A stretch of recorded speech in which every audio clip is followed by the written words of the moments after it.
Merhaba Define ve Arkeoloji YouTube kanalımın kıymetli takipçileri, sevgili abonelerim ve kadim tarihin gizemli derinliklerine dalmaktan keyif alan herkes. Yine yepyeni, dop dolu ve nefes kesici bir video ile karşınızdayım. Bugün sizinle birlikte çağlar boyunca efsanelere, söylentilere ve derin sırlara ev sahipliği yapmış. Her köşesi merak uyandıran, her hikayesi gizemle dolu bir yere yolculuk yapacağız. Alamut Kalesi. Ve tabii ki bu kalenin efsanevi lideri stratejileriyle tarihe damga vurmuş, adıyla beraber Haşhaşiler kavramını zihinlere yerleştirmiş birinden ve koca imparatorluklara diz çöktüren tuhaf bir adam olan Hasan Sabbah'ın akıl almaz hayatını izleyeceksiniz. Yükselişine ve ardında bıraktığı inanılmaz mirasa odaklanacağız.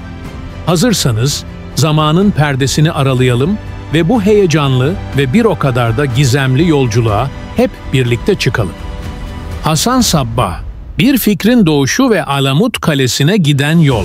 Sevgili dostlar, konumuza Hasan Sabbah'ın kendisinden, yani bu sıra dışı şahsiyetin nasıl ortaya çıktığından başlayalım. İran'ın en yüksek dağlarının arasına gizlenmiş Alamut Kalesi'nin içinde Kur'an-ı Kerim'den edindiği bilgilerle öyle bir şey inşa etti ki şeytanın bile aklına gelmeyecek bu planı duyduğunuzda inanamayacaksınız. Ve adeta doğaüstü görünmez varlıklara dönüştürülen o fedailerinin yaptıkları gizemli suikastler.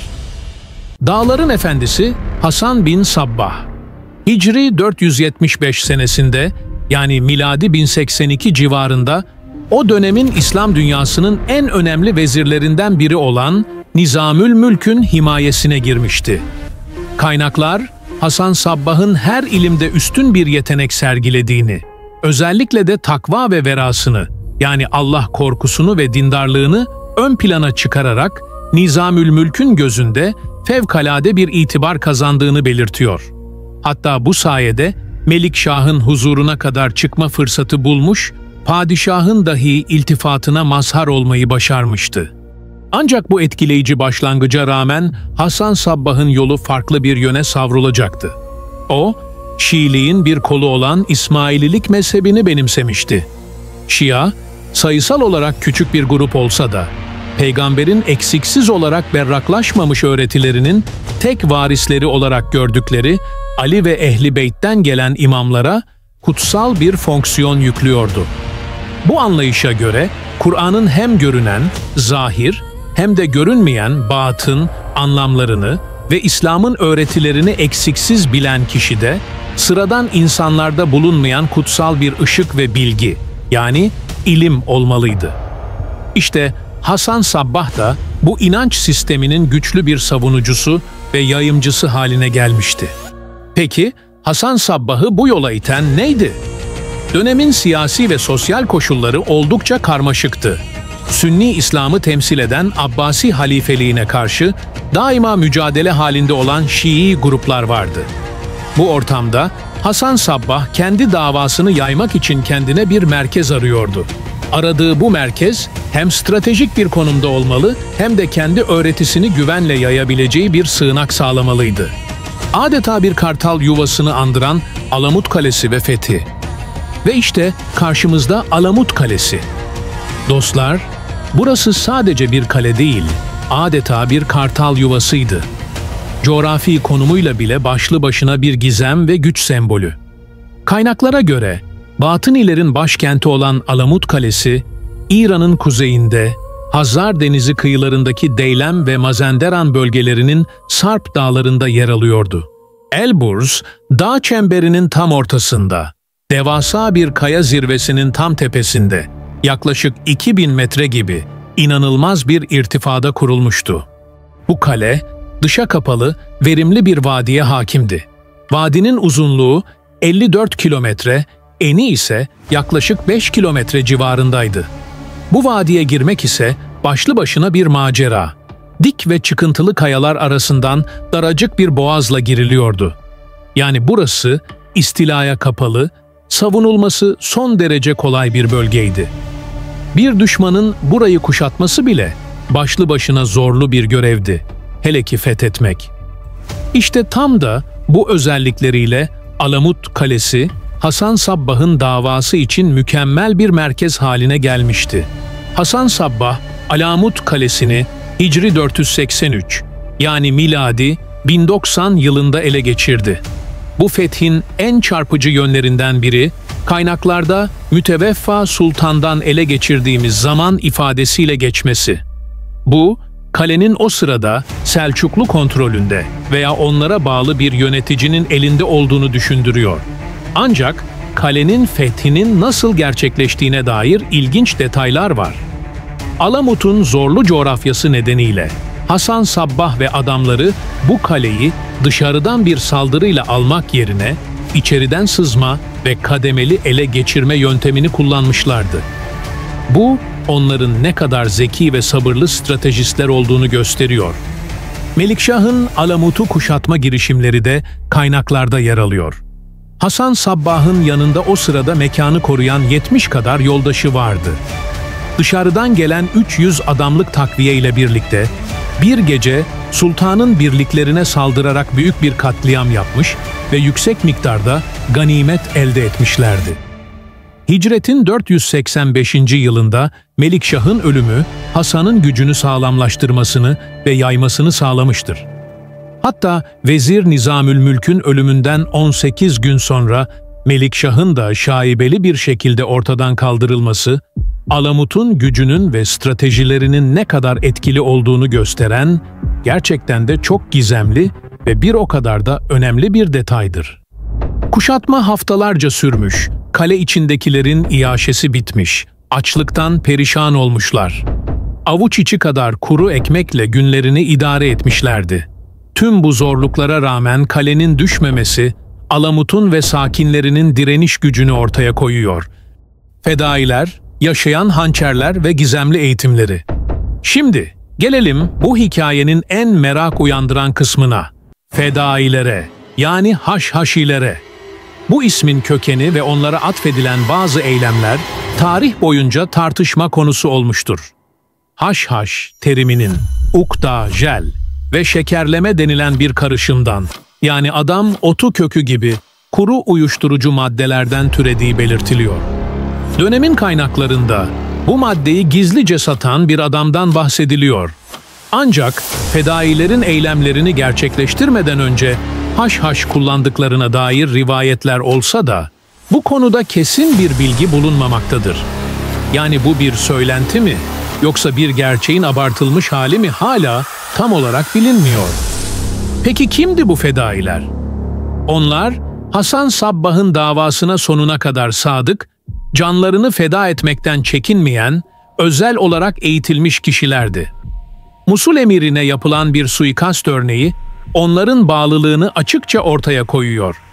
8 tane fedai gönderilmiş, 7'si emiri öldürdükten sonra yakalanıp öldürülmüş, sadece birisi kaçarak kurtulmuştu. Kurtulan fedainin annesi, oğlunun öldüğünü düşünerek bayramlık elbiselerini giymiş ve oğlunun şehit olmasına sevinmişti. Ancak oğlunun kurtulduğu anlaşılınca bayramlıklarını çıkarmış ve ölmediğine çok üzülmüştü. Bu, örgüt içinde ne tür bir inanç ve dayanışma bilincinin sergilendiğini, davası uğruna ölmenin dini bir vazife olarak görüldüğünü gösteren çok çarpıcı bir örnek. Bu fedailerin eğitimleri ise oldukça kapsamlıydı. Kaynaklar, onların özel bir eğitimden geçtiklerine dair doğrudan bir kanıt olmasa da, çok farklı ırk, bölge ve statüden geldiklerini ve dönemin popüler mesleği olan askerliğin bu kişilerde bulunmasının mümkün olduğunu belirtiyor. Alamut Kalesi içinde Hasan Sabbah'ın kurduğu sistemde fedailer adeta birer yaşayan hançer olarak yetiştiriliyordu. Bu insanlar ölümden korkmayan, hatta ölümü arayan bireyler haline getirilmişti. Onlara İçlerindeki itiraz ruhunu cesaretle yok etmeleri ve efendilerinin ellerinde keskin bir kılıç olmaları öğretiliyordu. Her türlü karşı koyuşun, insanı hak yolundan saptırmak isteyen şeytanın işi olduğu telkin ediliyordu. Kaledeki eğitim sadece ideolojik beyin yıkamadan ibaret değildi.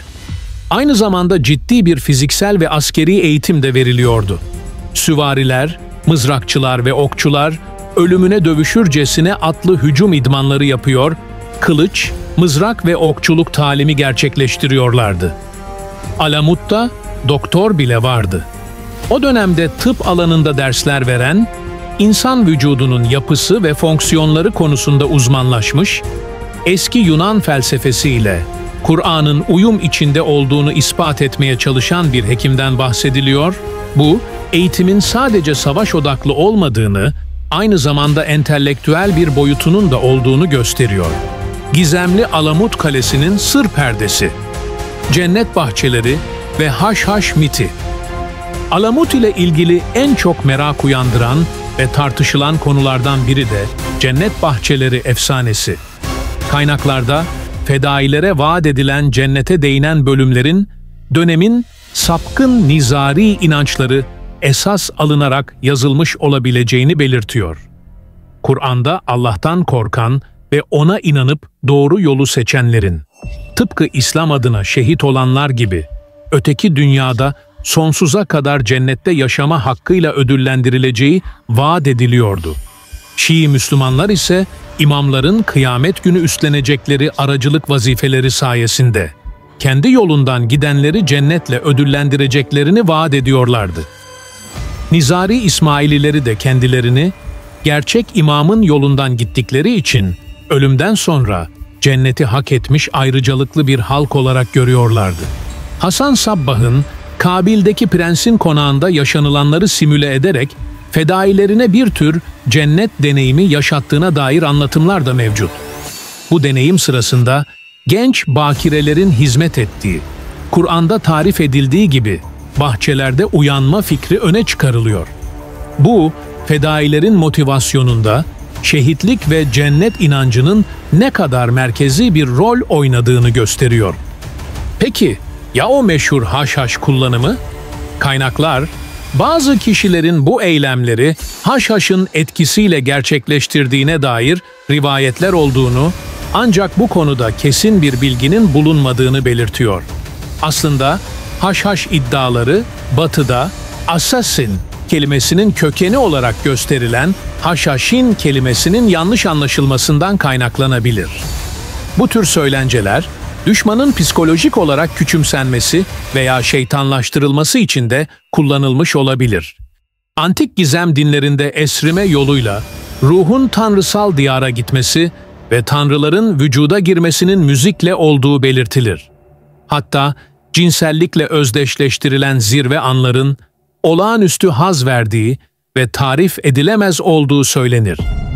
Bu tür gerçeküstü deneyimlerin fedailerin zihinlerinde bir cennet illüzyonu yaratmak için kullanıldığına dair yorumlar da bulunabilir.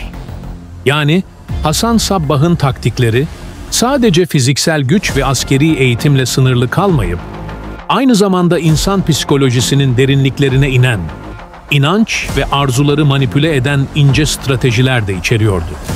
Hasan Sabbah'ın stratejileri ve mirası. Hasan Sabbah'ın liderliği ve Alamut'un ayakta kalışı, uyguladığı dahiyane taktikler ve yöntemlerle yakından ilgiliydi. O, düzenli bir orduya sahip olmadan, müstahkem bölge ve kalelerde hakimiyet sağlamayı ve varlığını sürdürmeyi başarmıştı. Nasıl mı? Hedeflenen suikastlarla. Hasan Sabbah, darbeleri doğrudan hükümdarların başına indirmeyi hedefliyordu. Çünkü başa indirilen darbe tüm vücudu sarsardı. Hükümdarların iyi korunduğunu ve gözetildiğini bilmesine rağmen, sadece ölümden korkmayan, hatta ölümü arayan birisinin onları tehdit edebileceğine inanıyordu. Bu strateji, Alamut'un ve fedailerinin korku salmasını ve böylece zaman ve mekanı kendilerine tabi kılmalarını sağlıyordu. Onlar, kitleler arasında değil, meshedilmiş ve taçlandırılmış başlar arasında korku ve dehşet yaratıyorlardı. Peki bu kadar büyük bir organizasyon nasıl finanse ediliyordu? Nizari İsmailileri gelir kaynaklarını çeşitlendirmişti. Alınan ve verilen hediyelerin yanı sıra en önemli gelir kaynakları ganimetlerdi. Horasan ve Huzistan'daki bazı kalelere yerleşerek ticaret ve hac kervanlarını açıkça basıp yağmalamışlardı. Ayrıca İsfahan'da kendilerine muhalefet edenlerin mallarını gasp edip insanları öldürmüşlerdi. İsmaililer, kazançlarının %12'sini imama zekat olarak vermekle yükümlüydü. Bu zekata dasond adı veriliyordu. Zenginleşmeleri, vakıflarını da daha etkili hale getiriyordu. Örneğin, Ahan Vakfı'nın 1980 yılında sadece sağlık hizmetleri için ayırdığı miktar 30 milyon dolardı ki, günümüz rakamlarıyla 85 milyon dolara tekabül ediyor. Bu, onların finansal gücünün bir göstergesiydi. Hasan Sabbah'ın bir diğer önemli stratejisi ise insanları iki gruba ayırmasıydı. Bir tarafta ne ve nerede olduklarını bilen bir avuç insan, diğer tarafta ise bunu bilmeyen kitleler vardı. İlk grup önderlik etmekle, ikincisi ise onları izlemekle görevliydi. Bu, onun tarikatının gücünün, taraftarlarının kendilerine körü körüne inanmalarına bağlı olduğunu gösteriyordu. Hasan Sabbah, insanların idrak yetenekleri ölçüsünde bu dünyada bir yer edindiğini ve onlara önderlik etmek isteyenlerin bu yeteneklerin çeşitliliğini göz önünde bulundurmak zorunda olduğunu savunuyordu. Bir grubun bilinç seviyesi ne kadar düşükse, onu harekete geçiren fanatikliğin de o kadar büyük olduğunu belirtiyordu. Alamut'un bir diğer gizemli yönü de tünelleri ve yeraltı odalarıydı. Kaynaklarda, kör bir adamın dualarıyla yardım isteyen Müslümanları kuyuya attıkları, kuyunun altında geçişler, yeraltı odaları ve özel odaların bulunduğu bir evden bahsediliyor. Bu olayda 300-400 kadar insanın öldürüldüğü veya yaralandığı belirtiliyor. Batıniler bu tür suikast ve cinayetlerini gizli yapmayı ve farklı usullerle kullanmayı kendilerine adet edinmişlerdi. Bu, onların hem operasyonel zekalarını hem de vahşetlerini gözler önüne seriyor. Hasan Sabbah'ın son dönemleri de oldukça ilginçti. Ömrünün sonlarına doğru kulesine çekilerek bir daha dışarı çıkmayacağını ilan etmişti. Bu inziva, onun öğretisinin tüm ayrıntılarının incelendiğini ve bu inceliklerin kağıda geçirilerek bizden sonra gelecek olanlara bırakılmak üzere hazırlandığını görmeyi arzuladığı bir döneme denk geliyordu. Onun düsturları, teşkilatın 8 basamağına uydurulacak şekilde büyük bir ihtimamla hazırlanıyordu. Bu, onun sadece bir lider değil, aynı zamanda bir düşünür ve öğretinin kurucusu olduğunu gösteriyor. Alamut Kalesi'nin mirası ve sonu. Alamut Kalesi, Hasan Sabbah'ın ölümünden sonra da varlığını sürdürdü. Ancak sonunda Moğol istilasıyla yıkıldı. Bu yıkım, bir dönemin kapanışını simgeliyordu. Ancak Alamut'un ve Hasan Sabbah'ın hikayesi, tarih boyunca nesilden nesile aktarılan edebi eserlere, filmlere ve hatta popüler kültüre ilham veren bir efsane olarak yaşamaya devam etti. Sevgili dostlar, Hasan Sabbah ve Alamut Kalesi'nin hikayesi, gücün, inancın, stratejinin ve insan psikolojisinin derinliklerinin ne kadar iç içe geçtiğini gösteriyor. Bu kale, sadece fiziki bir yapı değil, aynı zamanda bir fikrin, bir davanın sembolü haline gelmişti. Fedailerin fedakarlığı, liderlerinin kararlılığı ve uyguladıkları dahiyane stratejiler, onları tarihin en etkileyici ve tartışmalı figürlerinden biri yaptı. Peki siz ne düşünüyorsunuz? Hasan Sabbah bir vizyoner miydi, yoksa bir tiran mı? Fedailer cennet hayaliyle mi manipüle edildiler, yoksa gerçekten inançları uğruna mı savaştılar? Bu kadim sırların yorumlanması ve anlaşılması gerçekten de büyük bir çaba ve açık fikirli bir yaklaşım gerektiriyor. Tıpkı Kur'an'ın Tevrat ve İncil'i düzelticiliği gibi. Bazı konuların netleşmesi için derinlemesine araştırma yapmak ve farklı perspektiflerden bakmak gerekiyor. Çünkü bilgi ve iletişim çağında hakikati doğru bir şekilde aktarmak ve anlamak her zamankinden daha hayati. Umarım bu video, Alamut'un gizemli dünyasına ve Hasan Sabbah'ın etkileyici hikayesine dair merakınızı daha da artırmıştır. Videoyu beğendiyseniz lütfen beğen tuşuna basmayı, yorumlarınızı aşağıda paylaşmayı ve Define ve Arkeoloji kanalına abone olmayı unutmayın. Bir sonraki gizemli yolculukta görüşmek üzere. Kendinize iyi bakın ve hoşça kalın.